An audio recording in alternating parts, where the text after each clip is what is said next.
Hello, everybody. Thank you for joining me for today's webinar. I am thrilled for this opportunity. I am going to see if I can successfully share. Wait, one more. Okay, is it open? Do you see it? It's taking 1 second. I'm just waiting for it to go full screen. There we go. You're all set. Thank you. Again, so thank you, everybody. My name is Yvette Regalado, and I'm from Yanaguana, or colonial known as San Antonio, Texas. My presentation, the title has changed a little bit because this is thinking through my work in article forms. And so currently I'm thinking about my work as Pedagogy de Corazón, enacting cariño con culturally sustaining pedagogies through counterstorytelling. The term Pedagogy de Corazón is a framework that focuses on the praxis of cariño, or critical care, and cultural healing in the college literacy classroom, which creates a safe space in the classroom for racially, culturally, linguistic, and ability diverse students, which focuses on teaching students to push against deficit narratives about their culture, language, and community. This webinar, again, I chose to focus on two perspectives, two articles from my dissertation. One is under review, and the other one will be published from the Journal of Hispanic and Higher Education in April. Both pieces honor both educational trauma and transformational healing, working with my participants' counter stories. And again, my dissertation has been acknowledged again as you're here for the AAHHE Outstanding Dissertation Award for a third place winner, and then also nationally by the National Council of Teachers of Education, Cultivating New Voices Among Scholars of Color. Before we move on, I like to just give a moment to my ancestors. Mi familia, I see you. Your history is part of my history. Your counter stories are my counter stories. Thank you for paving the way. Your fight, your tenacity, and your ability not to quit has helped me persist, resist, and show up today. Thank you. And to go over today's agenda, the introduction will consist of positionality in this space, problem statement, purpose of the study, theoretical framework, research question. Then we'll dive into the methodology, my findings, and then discussion. And as the amazing Derek Bell says, it is our hope that scholarly resistance will lay the groundwork for wide-scale resistance.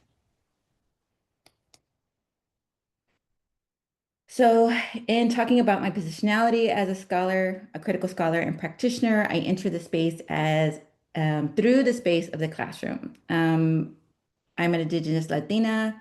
My indigeneity ancestry was not protected. My language was stolen. I have 5 generations on record from Teja, which means after that, there's no more paper trail of my ancestry. And I am a person with dyslexia. In the classroom, I have 20 years as an educator, 7 years as an elementary teacher, 7 years as a reading specialist, dyslexic coordinator, and 6 years as a post-secondary educator. My educational expertise is culturally sustaining literacy in the K through 16 pipeline. And my research curiosity is within this framework.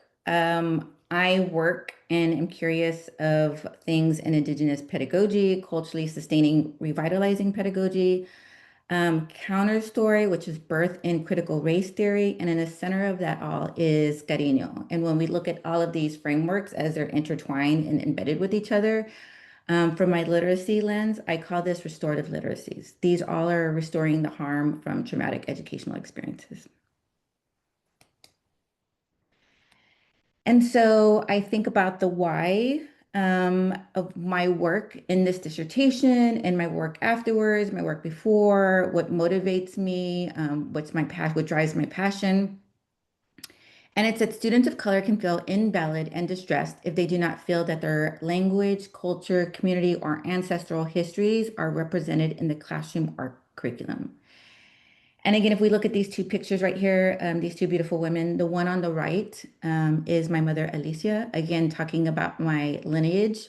My mom was born in Johnson City and attended school in Johnson City, which is in the central form of Texas, which is just a slingshot away from Austin, if you're familiar with that. And um, in elementary school, she was forced assimilation, which means that she was hit for speaking Spanish by her teachers.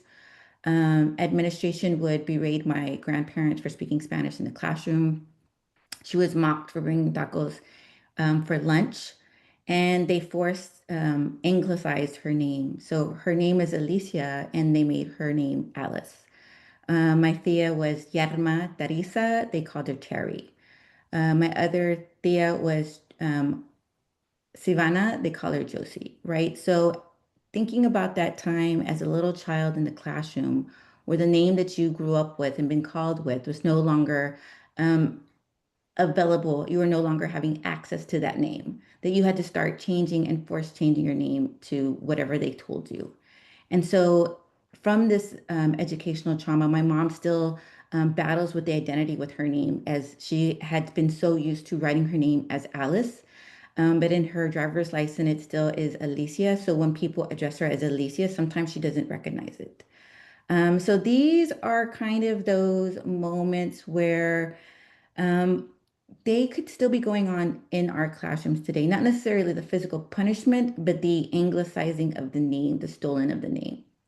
And from all of these traumatic experiences that my mom had in education, she raised me not speaking Spanish because she was scared of the punishment and punitive damage that could happen to me if I spoke Spanish in the education system.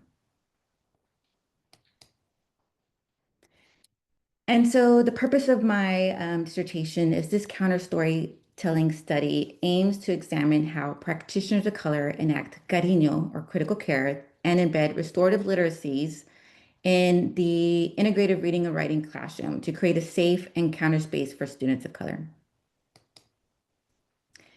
And as we look at what these curriculum violence things might be, I frame them as literacy attacks. And so this is a tri-Venn diagram that I've created to illustrate some of the most prominent literacy attacks that our students engage with. Eurocentralism in the curriculum, misinformation in history textbooks, and disparaging depictions of minoritized communities. And so what you'll see in there is there's some shaded spaces, which are students' outcomes. So feeling othered or double consciousness, internalizing deficit narratives, assimilating and becoming unfamiliar with culture and community, and developing low self-worth. Now, this Venn diagram is not an A plus B equals C. What we're seeing here are outcomes from actual literacy attacks. And then moving into the theoretical framework that I used to help me and guide me through the work that I did for my dissertation is I used three frameworks. The most, of course, is the cariño pedagogy, which we'll go into more depth later. Culturally sustaining pedagogy, and again, that counter story, which was again birthed from critical race theory. Again, the counter story really helped me with the lens in my methodology. And then that's within the title that you see, which I'll speak more to later. Some of my research questions: what previous experience influenced practitioners of color pedagogical practices? How did cariño show up in practitioners of color's implementing of restorative literacy practices? And did practitioners of color currently teaching push against deficit mindsets? And if so, how? And so as we move on to the methodology of my research, again, it focuses on counter storytelling as a methodology, right? And if you're curious of what that means, counter storytelling used as a methodology is a narrative inquiry technique taken for critical race theory that illuminates and recognizes the experiential embodied acknowledgement of practitioners or people of color in historically marginalized communities. It challenges and disrupts the dominant narrative and elevates voices to tell, retell, and signal resistance by demonstrating and caring to move forward in a collective commitment to change. Specifically in this study, it centers on the lived experiences of practitioners of color, which means educators or instructors in community colleges who engage in authentic cariño to combat social inequalities with restorative literacies.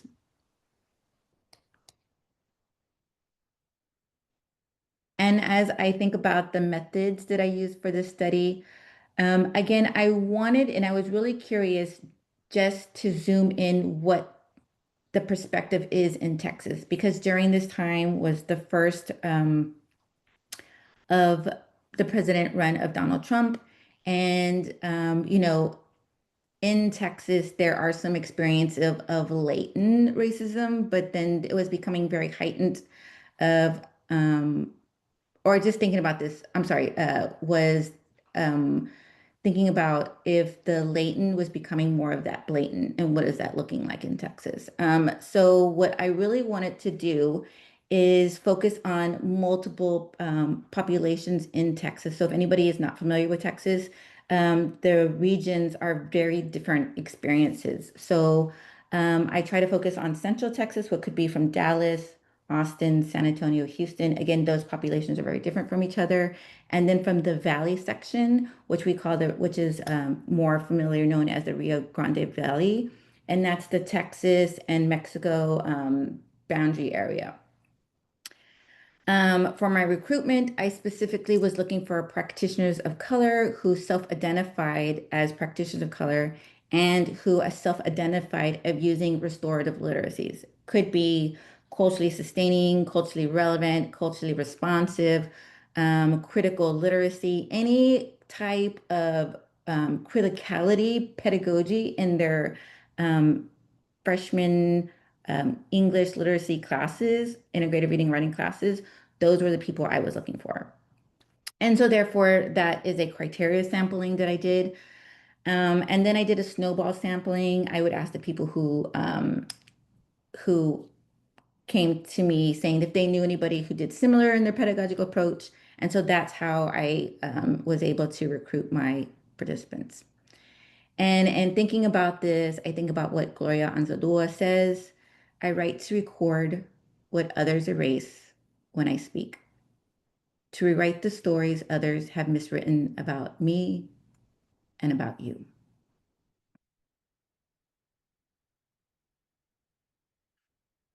And then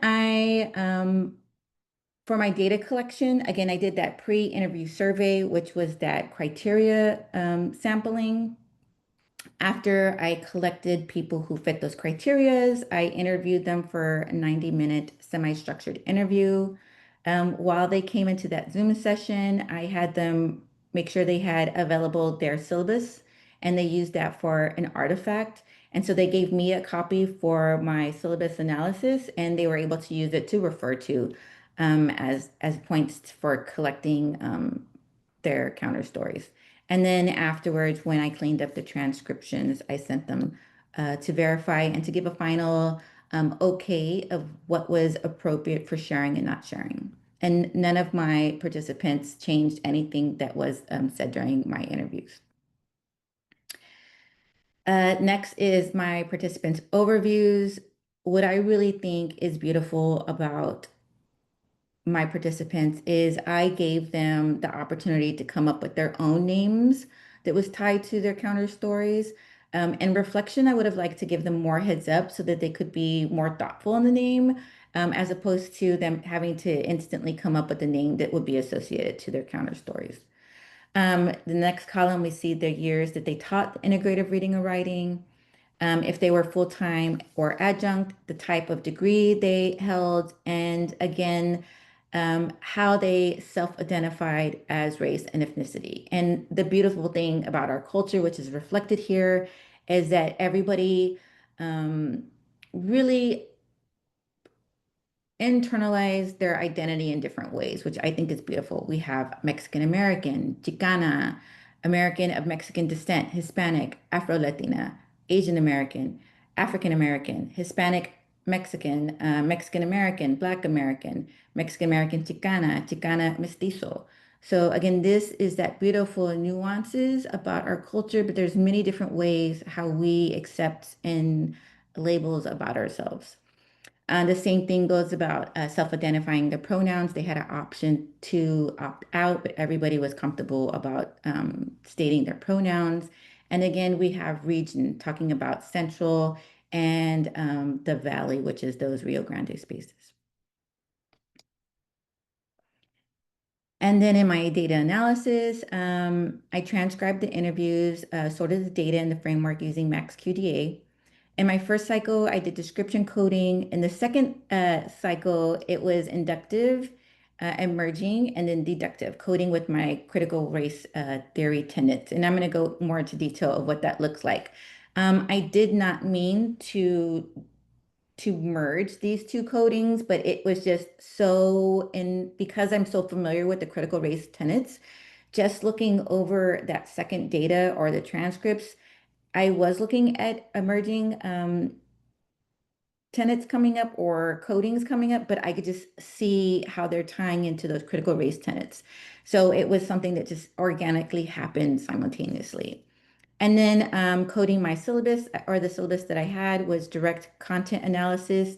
And for that one, I used culturally sustaining pedagogy tenets and critical race tenets to triangulate my findings. And so just to give a little bit more of what that critical race coding looked like, these are some, and again, this is just a small sample of what that looked like. I put the tenets, and as I coded, I was thinking about which codes would fit within these tenets. So we have criticality of race and racism, microaggression experiences, racism at work, racism at school, oppressive systems, deficit narratives around students who are English language learners, deficit narratives around Latinx students, right? And so it goes on and on. And so in doing these deductive codings, it really helped me bring a lens to what might have gone unseen if I didn't use the critical race theory tenets. And just to give a short example of what that looked like, Jessica, who identifies herself as a Black American. We have a campus on the west side of town, which was predominantly affluent area. I taught a class over there, and that's when the first time where I was constantly challenged about what I was teaching and how I was teaching it and why I was teaching it. Right. And so again, she's talking about the fact that she's teaching of these restorative literacy practices in her classroom in an affluent environment. We have Cruz. This woman comes up to me and she says, "Hello, I can guess what you're teaching here." I smiled and I didn't say anything. She added, "You're the new Spanish instructor." I smiled and replied, "Oh no, that would be too difficult. I teach something easy, like English." And she just turned around and left. Right? So these are the two examples that I have that were able to fit into that tenet of that coding of racist workforce experiences. And again, all my participants were shared a lot of these experiences. And as we move into my findings, I think about what findings are, and I think about the title, Healing Through Cariño, and what practitioners and what these practitioners taught me. And that makes me think of Freire as stating that education is an act of love and thus an act of courage.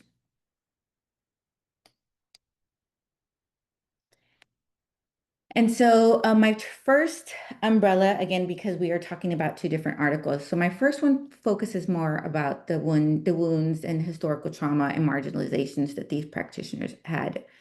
And so through critical race theory, I was able to use a historical lens to uncover deep-rooted racist issues such as historical trauma, underserved encounters with their educational experiences. And these events became catalysts for them to develop their own trauma-informed pedagogy. All my participants embodied this archetype of a practitioner of color who personally navigated traumatic educational experiences and used their experiential knowledge and cariño as protective factors for the next generations of students of colors who have to navigate these same racist systems of power. And these are the themes under this umbrella in this article. Facing microaggressions and workplace racism, instructors had their own language oppression or suppression, educational trauma, curriculum erasure and marginalization, napatla, not feeling like you belong neither here nor there, which is a metaphor that we all can say it's the in-between belongingness. And to give us some examples of some of these counter stories that these practitioners shared with me, I wanted to share a glimpse of their beautiful stories. So we have direct racism and microaggression experience in the workforce. Let me tell you, I've been discriminated against twice, and it's weird. So in there, we're able to unpack some of these experiences that he's had. Instructors had their own language suppression. I avoid using the mother tongue at all costs unless it's necessary. And so in this one comment, I have a lot of tension because this is an educator who in their classroom avoids using their mother tongue to communicate with students whose first language is Spanish. And so the pain that's tied to that is real and deep. Educational trauma, curriculum erasure, and marginalization. As a student, I was told I wasn't capable of going to college. I was always affected with my self-esteem. We don't call that self-esteem. Now we call it imposter syndrome. And so Jessica was working really hard with her parents, and she was making all the grades needed to go to an historically Black university college or college and university. But because of a counselor didn't see her potential, she didn't help her give that pathway. And so she had to go to a nearby university. The next one is Napatla, not feeling like you belong neither here nor there. And this is from Isabella or Isabel. That's funny. Let me tell you something. That's how much I always felt like I just didn't belong. And again, these are not just one stories that fit in these categories, but many, many of my practitioners all can feel and experience similar within these categories. And as we move into the next article or the next topic is cariño as a rebellion and healing practice. This theme reflects practitioners of color engaging in authentic cariño to cultivate healing practices such as validation, creating counter spaces, protecting sustaining language that includes relatability, disruption, and dismantling of deficit perspectives. Cariño as rebellion and healing practice. Again, these are the themes. Validating agents for students, si se puedes. Familia bonds, counter spaces. Protecting students' mother tongue. Person of color role model, and pushing against spirit killers. And in here, spirit killers are deficit perspectives. So it's either outer systems that are deficit perspectives, faculty that are putting different deficit perspectives on the students. So spirit killers are those words that kill, or those words that break down our souls or our self-esteems. And then some of these, again, quotes, validating agents for students, si se puedes. In the Spanish language, there's a term called ganas. It's the guts, the inner thing within, to push forward when things get tough, because things in our world are tough. They, my students, have the stamina, they have the ganas, and they're not afraid. Familia bond, counter spaces, which is that third space, that space that is safe. I live in McAllen and I'm 15 minutes from the border. I think of one of the challenges for my students, a lot of them cross the borders to come to school. I have students say, Miss Samantha, I'm at the bridge and I'm going to be late. And again, this is where when ICE came during the the first presidential reign of Trump, a lot of the college students' parents were deported over to the borders. And so even though the students um, were naturalized, they still moved with their parents and every day would cross that border. I mean, the bridge that would take about 1 to 2 hours to cross to come to school, even though it was a 15-minute walk from the bridge to the campus, it still took about 2 hours. And just to recap on my two journal art, wounds we carry, language suppression. Again, this is within the spaces of the faculty, microaggressions, cultural erasure, napatla, the in-between belonging, spirit killers. And then in the second journal, healing, or second article, healing in practice, identity validation, familia counterspaces, practitioners of color role modeling, protecting the mother tongue, and pushing against spirit killers in the system. And if we look at these, what it is like that cause and effect, right? Which is a lot of one of the biggest macro findings I found. And so I'm thinking about this framework that I've been thinking about and doing different iterations of what I'm trying to communicate here. And in this moment of history, when our students walk into classrooms, they're carrying a lot of weight of injustice, displacement, and cultural and language erasure. And so we must ask ourselves when we come into these spaces of how to assist our students, is there room for love in our pedagogy? And Pedagogy de Corazón says there is. But this is not just a performative action, but it's a practice. It's a framework born from cariño, or critical care, rooted in lived experiences to help students navigate educational harm. Cariño is not a romanticized love that we see on TV, but it's a strategic way to help our students not just survive the system, but to thrive academically. So to survive academically in these spaces that were not created for us. This is a protective guide that we use to refuse to let our students continue to be harmed and to create spaces of healing. And so as we look at these, as this model, sorry, I'm trying to move. We see that at the roots is critical hope, cultural and linguistic love, and critical care, right? And as this symbol, as this plant, we can say this is the heart of a practitioner, right? So in order to do these things, you have to be rooted in critical care, cultural and linguistic love, and critical love. Then pedagogy resides with understanding cariño pedagogy, culturally sustainable pedagogy, and critical race theory. And some of these outcome or protective factors that these faculties did in the classroom were validation agents, familiar counterspaces, practitioners of color role model, pushing against spirit killers, and then protecting students' mother tongues. And as you see in the leaves, becoming a protective space to protect our students for racism, language suppression, educational erasure, spirit killers are deficit perspectives, and the batla, the in-between spaces. So implications of the work and re-looking at these counter stories. Key takeaways from practitioners of colors is that we need to reclaim space, language, and identity for our students and for ourselves. We need to cultivate possibilities and resilience. Si se puedes.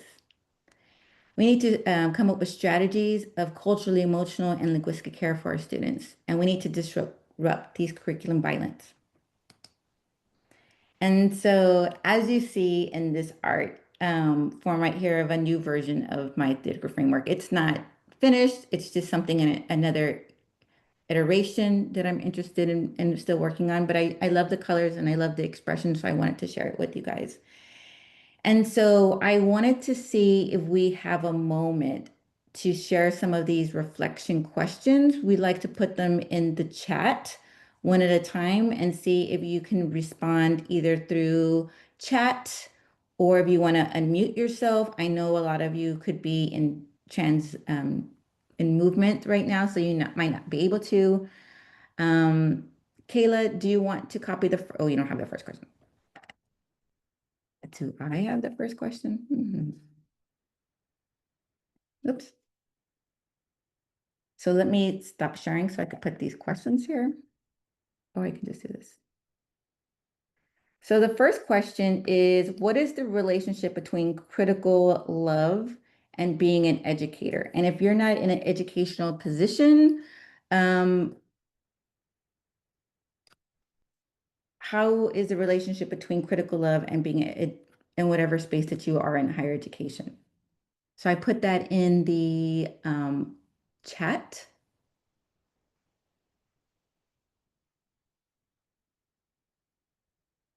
We'll just give us some thinking moments as we think about that.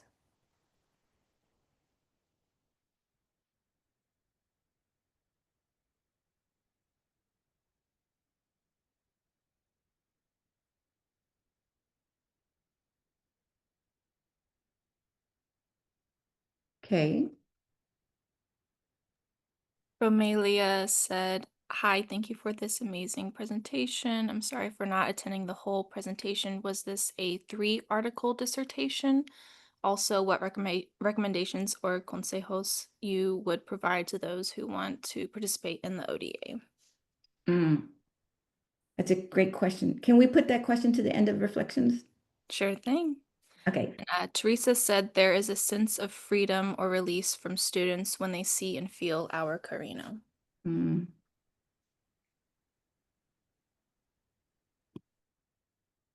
The next question we would like to ask is, what does the absence of love look in higher education?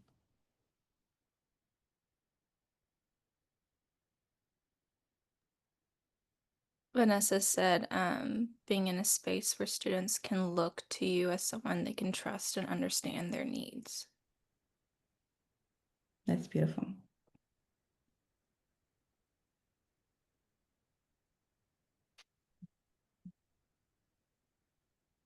Okay.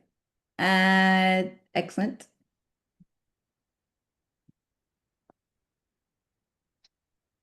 And then the third one, are there spirit killers? Are there spirit killers in your spaces?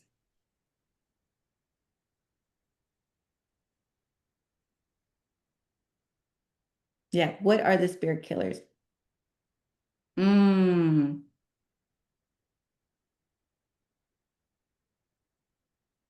Yeah, Tony said, "I think a spirit killer is an absence of cariño in our classrooms." And Myra said, "It happens when leadership makes decisions without listening to the people those decisions affect." And then Monique said, "Thank you for teaching us about your framework. I feel as a Latinx student attending a PWI, it's the silence at times, non-relatability between faculty and students." Mm.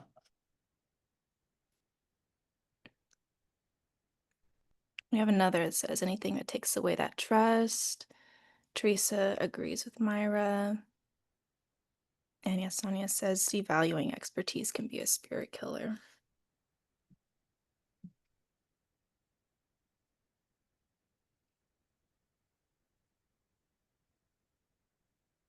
Mm. And pseudo allies are silent killers, Sonia said. Vanessa added, "The absence of love looks like perpetuating the characteristics of white supremacy inside and outside the classroom. Individualism, only one right way, sense of urgency, etc."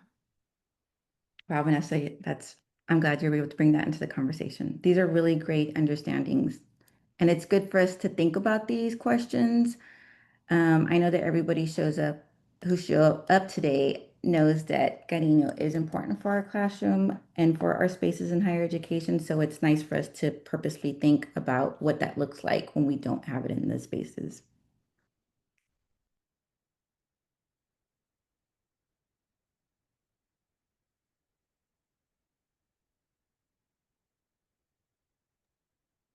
And there's some more comments. I don't know if you want me to read them out loud, but Yes.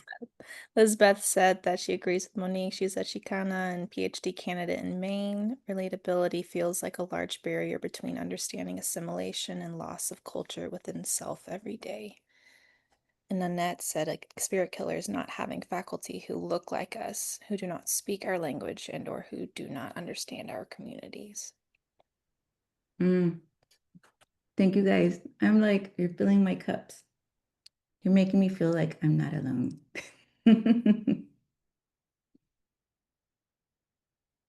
And I think in all this community sharing knowledge is beautiful. And the next question I like to turn to is, how have you already enacted cariño in your space of influence?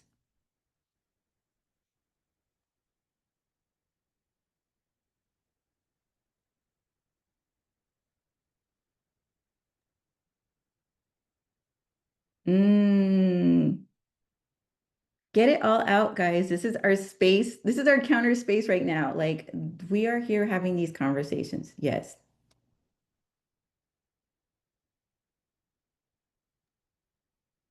I'll just read some of the comments. Anjanette said, by being a safe place to land. Vanessa shared that she's a doctoral student from the California Polytechnic University, I believe, in Sonoma, in the Department of Educational Leadership. She would love to connect with you. Her research interests are very closely aligned with yours. Spirit killers also entail battling the politics on HSI campuses, where the majority of the faculty are white and majority of students are Latinx. That's real stuff right there.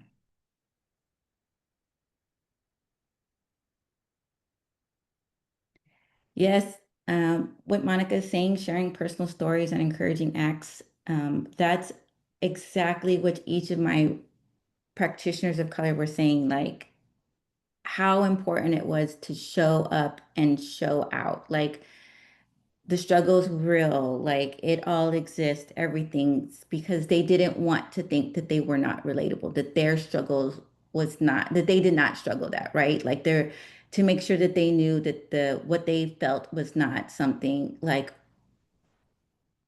it was a system problem, not a them problem.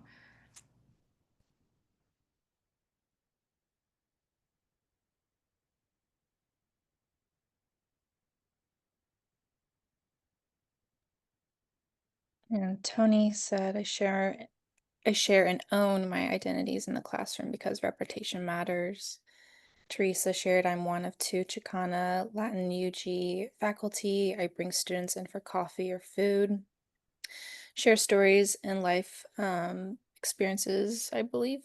Constantly bring up lack of POC as my way of giving voice to the voiceless. Gloria shared that she shares stories to empower her students.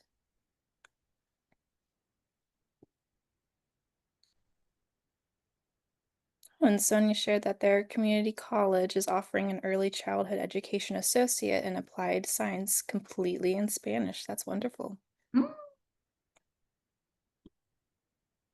And then for the ones who have specific questions, after we have this dialogue on just these reflection questions, I would like to spend a good time of just like helping you guys on what it means to get our dissertation work out there and supporting with literature.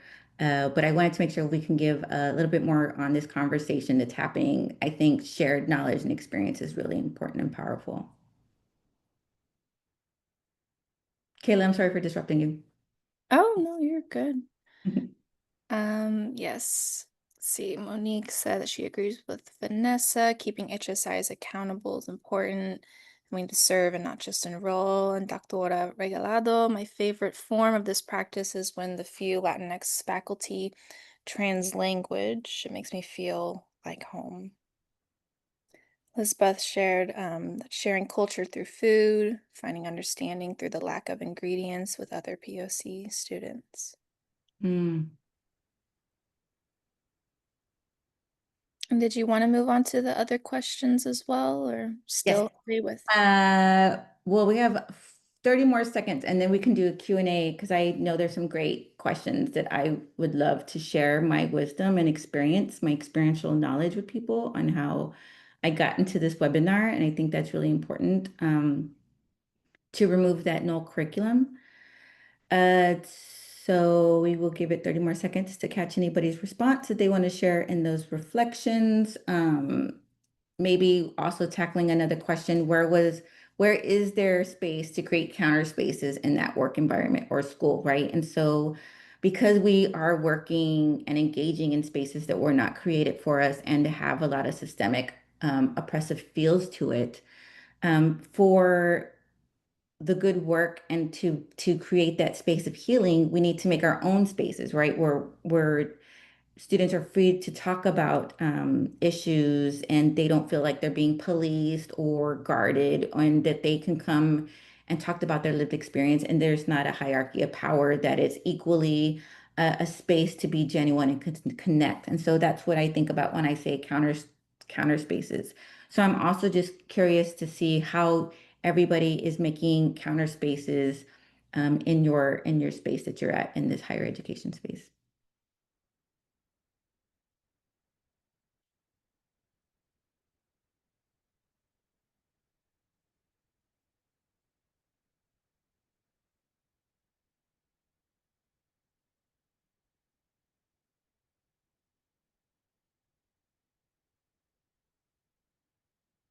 Okay.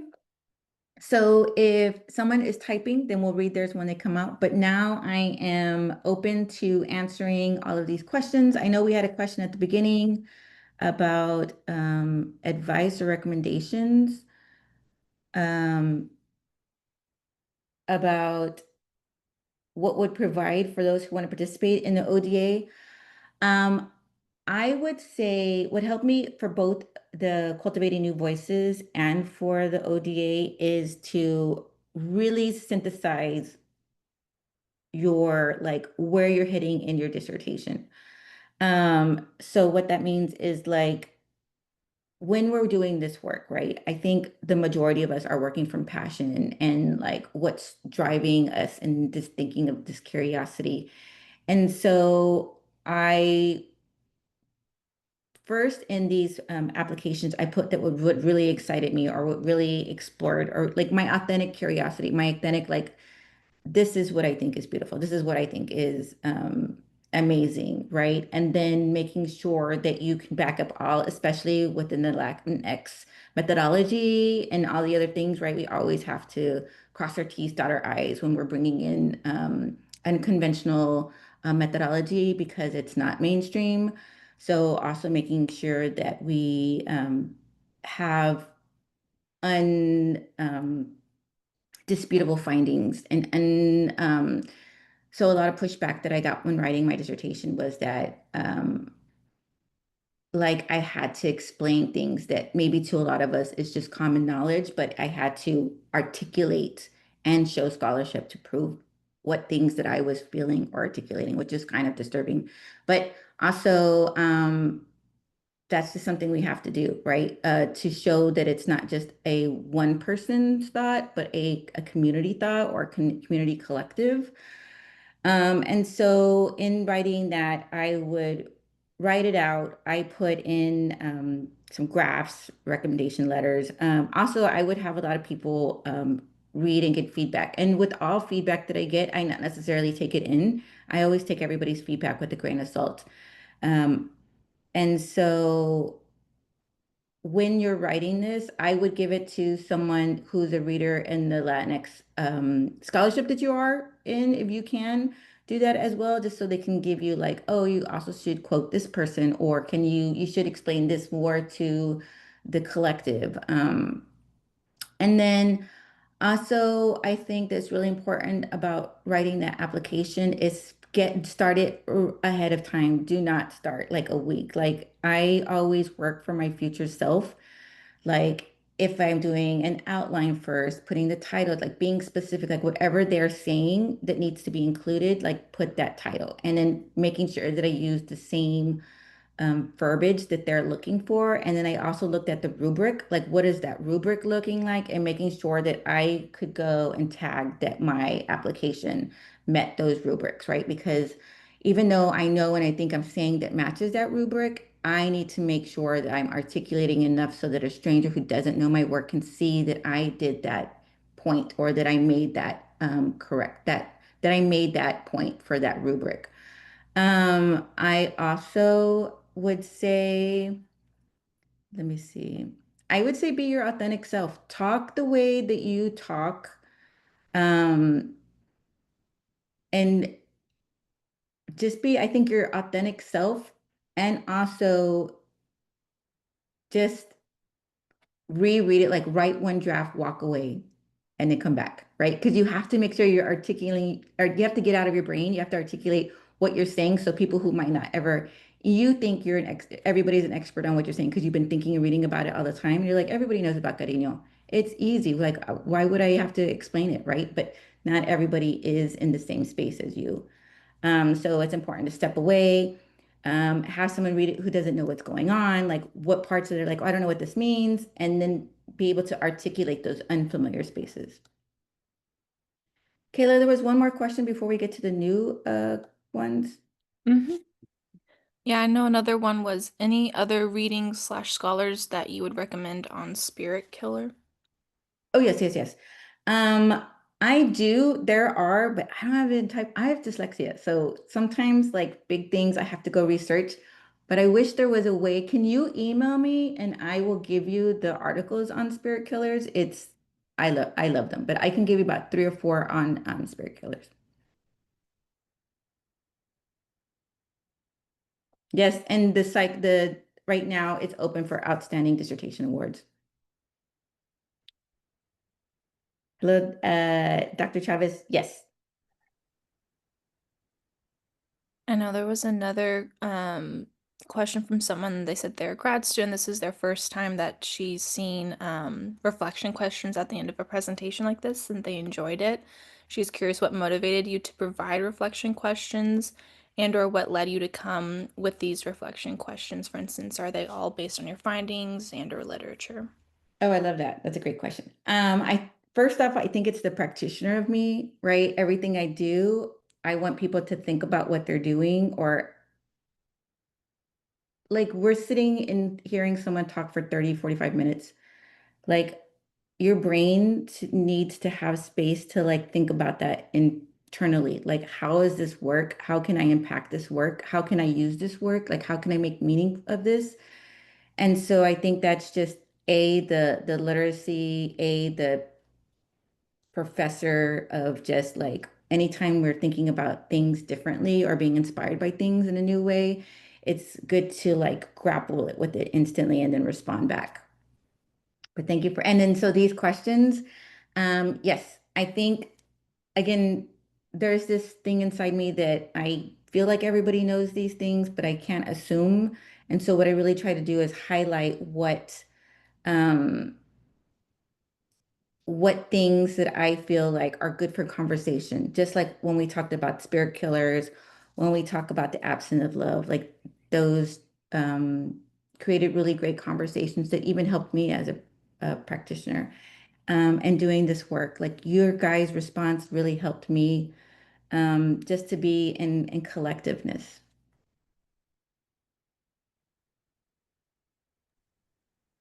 And Sonia shared or asked, do you have any current publications that you're willing to share? Yes, there are some, but the ones on my dissertation, the work right here, they're one is in under review. But I do have, again, email me and I can share something with you. Susanna also asked if you could go back to your penultimate slide where you had your takeaways. Ooh, okay. Mm-hmm.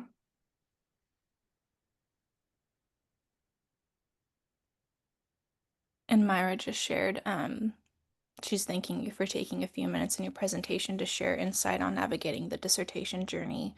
And that's such a powerful act of cariño pedagogy. And it reminds us that we're not in this alone. Mm. And Martha had another question. For the visual of Pedagogy del Corazón, did you yourself come up with the visual of the tree? This one, yes. So, wait, where'd it go? This one, yes. So, I was trying to come up with something, right, that made sense of capturing because I wanted to show, so there's a lot of tree stuff out there, right? But I wanted to express the fact that like you have to be rooted already in the care, right? Like I don't think if you do pedagogy de corazón or acting cariño or culturally sustainable and all of these things and you're not already rooted in the resistance of pushing against these harmful barriers, if you're not awakened to that, if you're not critically thinking about those things, then it's going to be hard for you to fully, and I mean, it would be just almost like kind of like feeling around. Like I think to fully embrace all of these things, there needs to be some critical hope and some critical love. And then the last one, this one took, so that's why it's not as glamorous. This one I used an AI trying to, and that's why it's not complete because they don't know how to read my brain. And so it's like, it's still a work. But I do love, because I'm not an artist, I do love how the imagery of what I've been thinking about is captured here. There's some more other icons I would like here. But this is the close to visual of what's in my brain about it.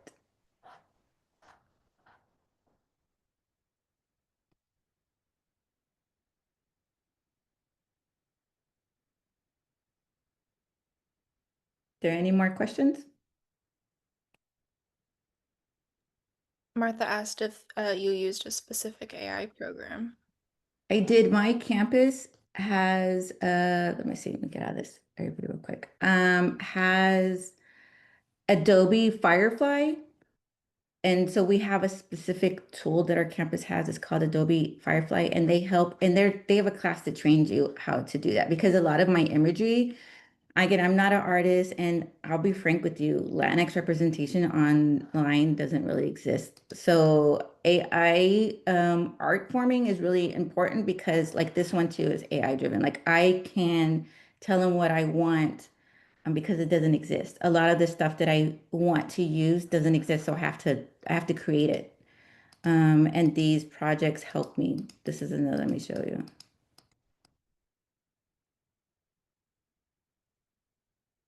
No, it's not on here. Oh yeah, this one. This one also was something that wasn't out there and I had to create it. Obviously I created this one. But there's just uh, I think it's hard when there's not enough representation of us and what we're trying to articulate. So we have to lean on artificial artists. But it's not as simple as just typing what you want to hear. Like you have to do it iterations, go edit, do a lot of things to make it what you want.